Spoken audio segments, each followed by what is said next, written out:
جنہیں اپنی غلطی کا احساس نہ ہو، ان سے دوبارہ تعلق رکھنے کا یہ مطلب ہوتا ہے کہ بندہ ان سے کہہ رہا ہو اس بار ٹھیک سے ذلیل نہیں کیا، پچھلی دفعہ کچھ کسر رہ گئی تھی۔ موت صرف نبض روکنے کی نہیں آتی، انتظار موت ہے، مایوسی موت ہے، اکیلا پن موت ہے، اور نامعلوم مستقبل کی تاریخی موت ہے۔ اور کچھ لوگوں کو صرف معاف کیا جا سکتا ہے، پھر نہ ان پہ اعتبار کیا جا سکتا ہے اور نہ ہی ان کی طرف سے دل صاف کیا جا سکتا ہے۔ اور تکلیف دینے کے بعد بھی جتائی گئی محبت اور نظر انداز کرنے کے بعد دی گئی اہمیت کوئی معنی نہیں رکھتی۔ جس اولاد کو آپ دوسروں کے ساتھ بدتمیزی پر نہیں روکتے ہو، وہی اولاد آخر میں آپ پر ہی کسر پوری کرتی ہے۔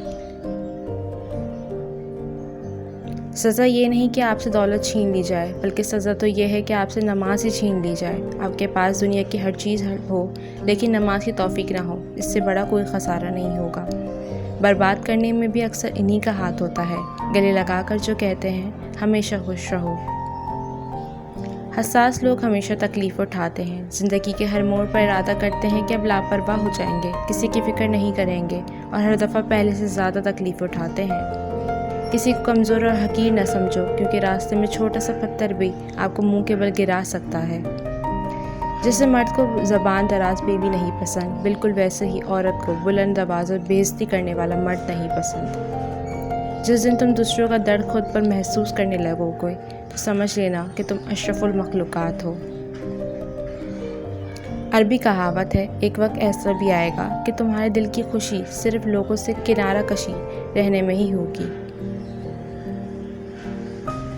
جب تک آپ کی نیت میں خلوص اور محبت اور دل میں ہمدردی کا جذبہ نہ ہو، تب تک کوئی بھی موسم یا حالات آپ کی خوبصورتی کو ختم نہیں کر سکتا۔